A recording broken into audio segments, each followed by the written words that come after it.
Good evening, everybody. This is Casper from the Tropical Weather Threat Society bringing you our nightly update regarding Invest 93L in the Gulf. Went right over my house this morning, the center of circulation. That was fun.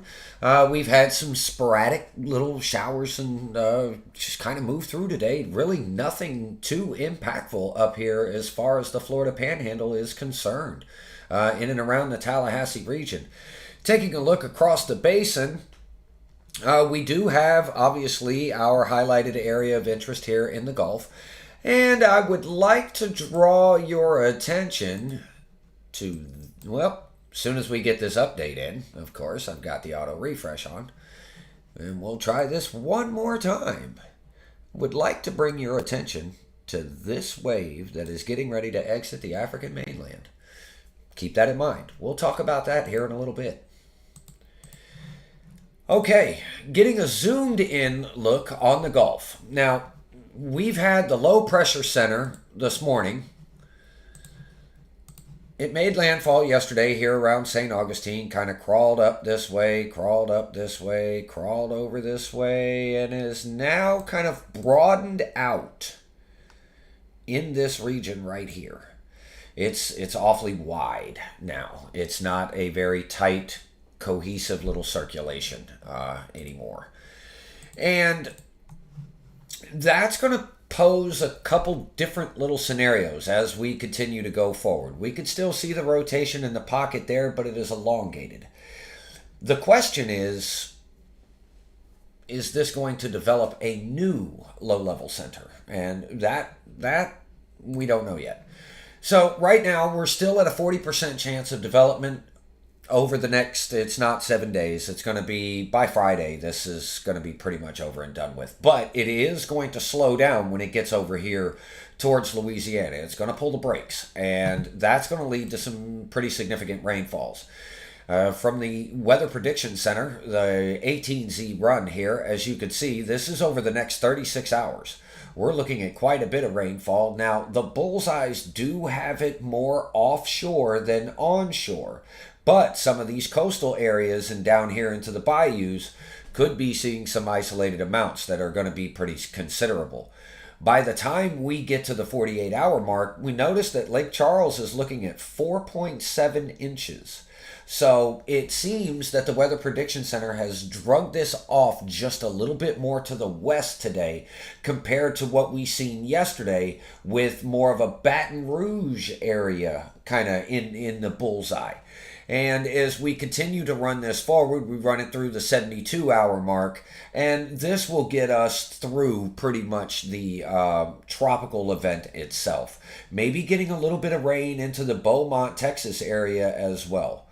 So something that we're going to have to watch. There's been just a little bit of a westward motion to that heavier rainfall today compared to yesterday.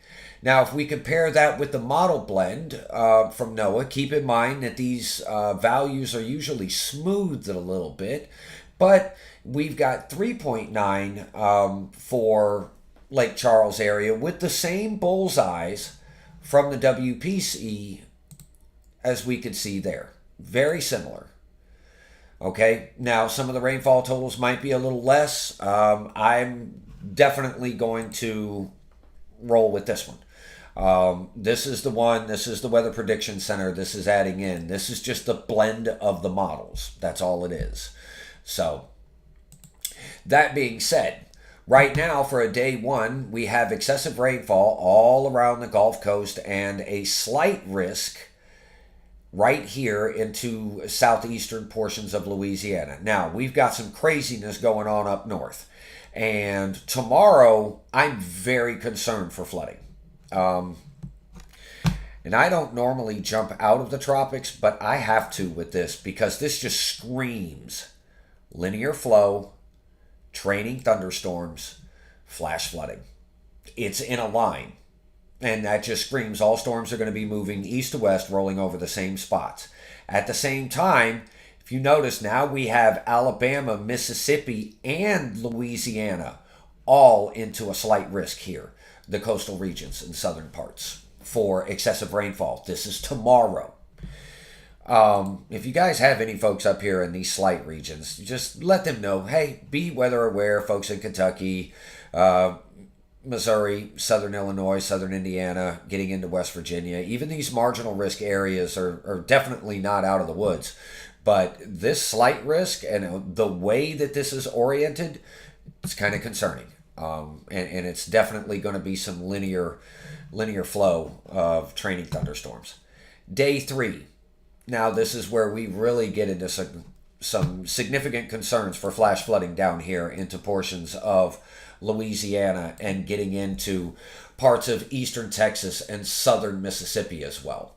So folks, please, please, please. The flooding is about the biggest threat with this. Whether we get a named storm or not is not going to matter. This thing could not develop into anything. We're still going to get the rain. And name, no name, tropical depression, no tropical depression, it's not really going to change much impacts.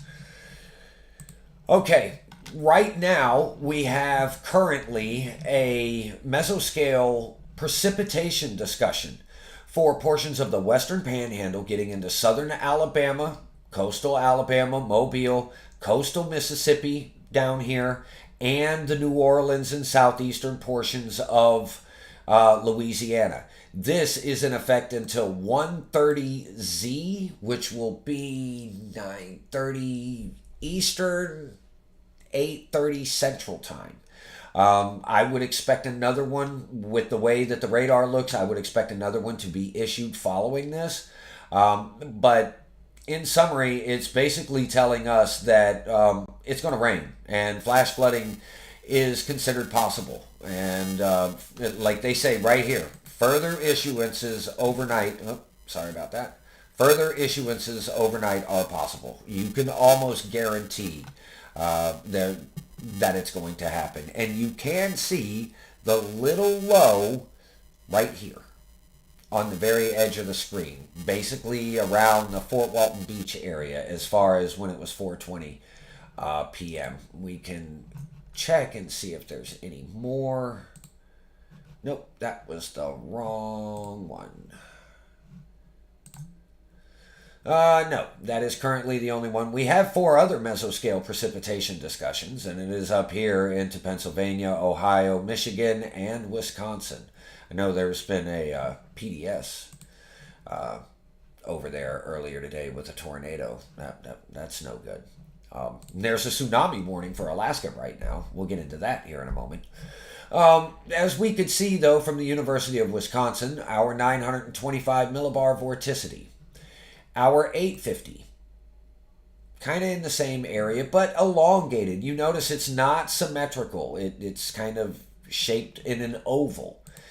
Our 700 millibar vorticity, again, elongated, not circular.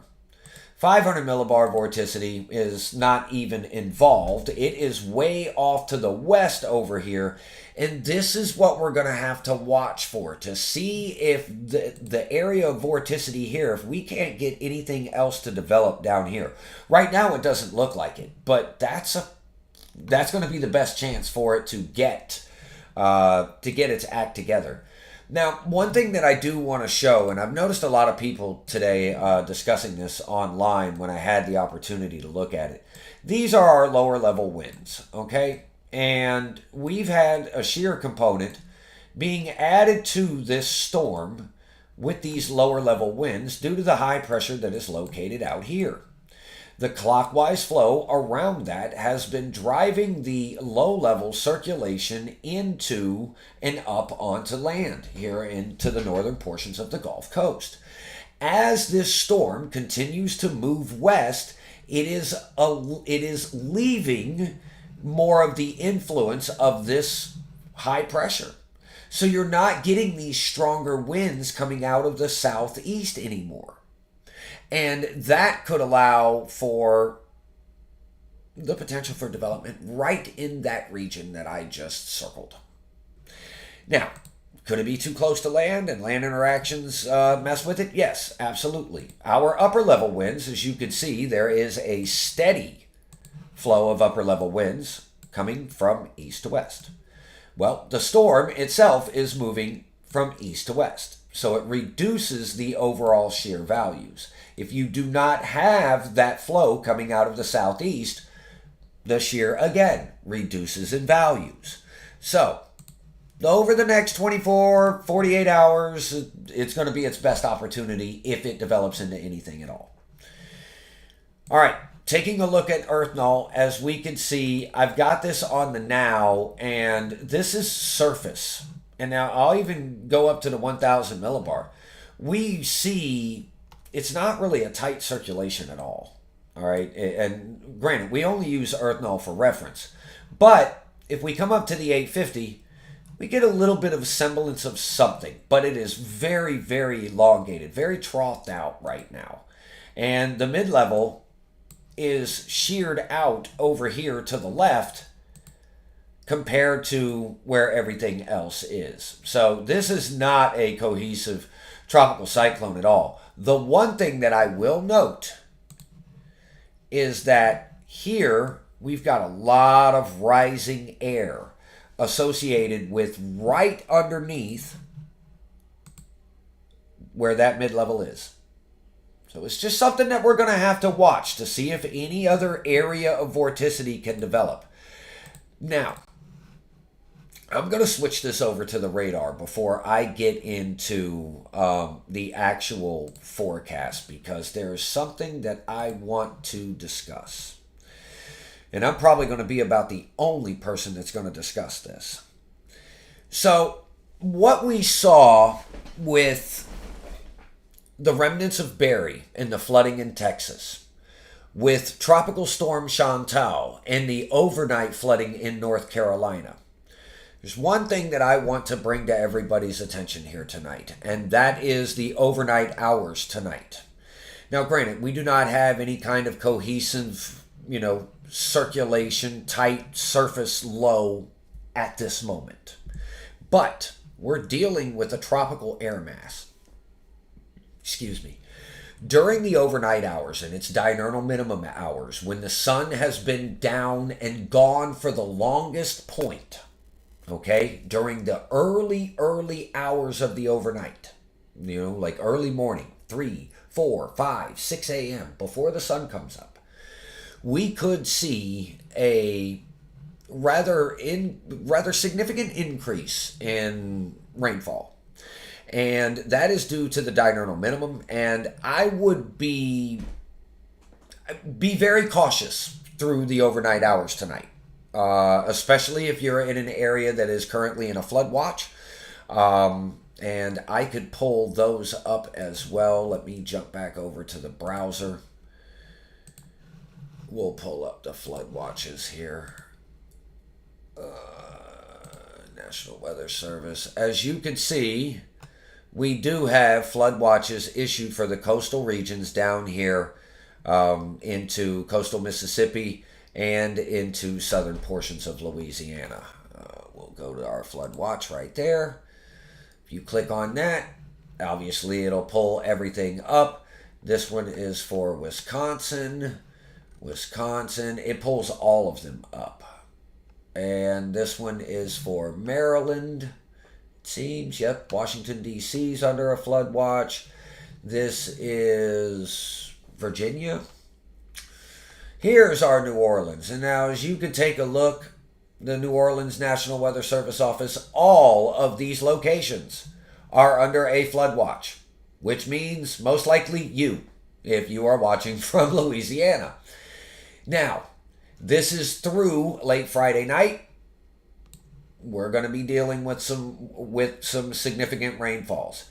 Excessive runoff may result in flooding of rivers, creeks, streams, and other low-lying and flood-prone locations.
How about now?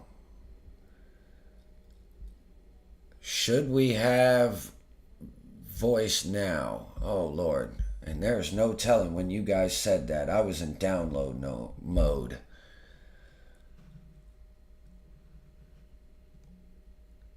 No, I got it. I realized it now. 6:26. Okay, so it shouldn't have been too long ago.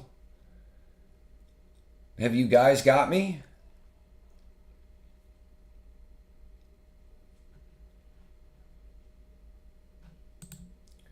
Waiting for any kind of confirmation from chat here.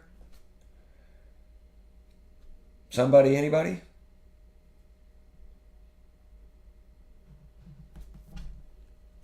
Maybe I'll. How about now?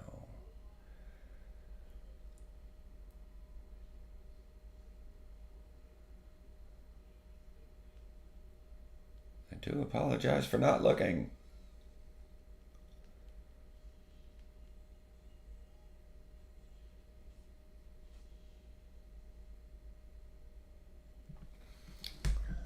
All right. Let's see here. All right, all right. James, where did I leave off, Bubba? Where did it go blank? No, Lisa, and I think it was when I switched over or back from Radar Omega, because that's the only time that I was back on the Streamlabs.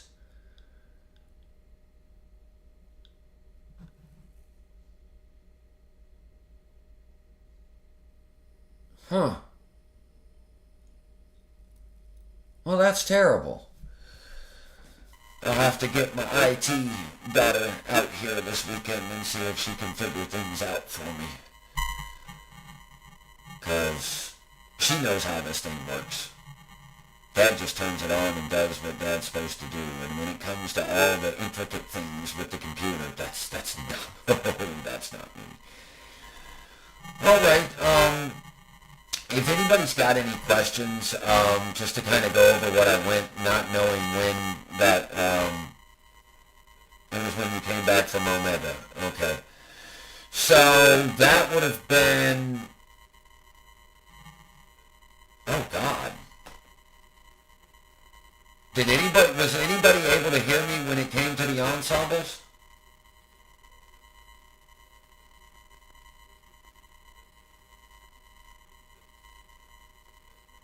Oh, I do apologize. Lord have mercy. Alright, from now on I'm gonna make sure I get Jeffrey in here to at least monitor the chat while I'm in download mode. Should try to turn the other monitor on, but that's other things that I've got another monitor set up for the comment section, but nobody's taught me how to use it. So I don't know how to set it up properly. Right before the dust. Now there's an echo. Okay, let me check here. An echo. Turn this down. Does that help any? Let me see. I think that's the right one. Yeah, that was the microphone. Yeah. Okay. All right. Cool. All right. Okay. So let me kind of try to recap it here. There is a tsunami warning out here for folks in Alaska, along the Alaska.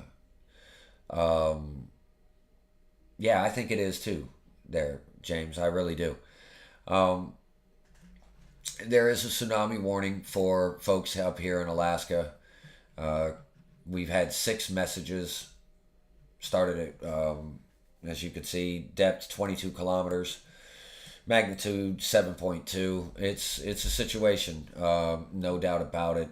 I was setting up for the live when it went off, so I have not heard if there's actually been a recorded impact of a tsunami. Being that there's 6 messages, there's probably at least something out there, but better safe than sorry. Yeah, and I don't really have much else. Google DeepMind's not working. And we're just going to have to watch this overnight, folks. I mean, like the diurnal cycle, when we get up between like 2 and 6 o'clock in the morning, that's when we're really going to have to be pay attention to this. I have to be at work really early in the morning, so I'll be up. And if I see something that really, granted, I won't be able to go live, but I'll definitely put something up on the page in the morning. If I see something that really, really grabs my attention that early in the morning. But watch out for the rain rates and the heavy, heavy thunderstorm development as we get into starting right before sunrise in the morning.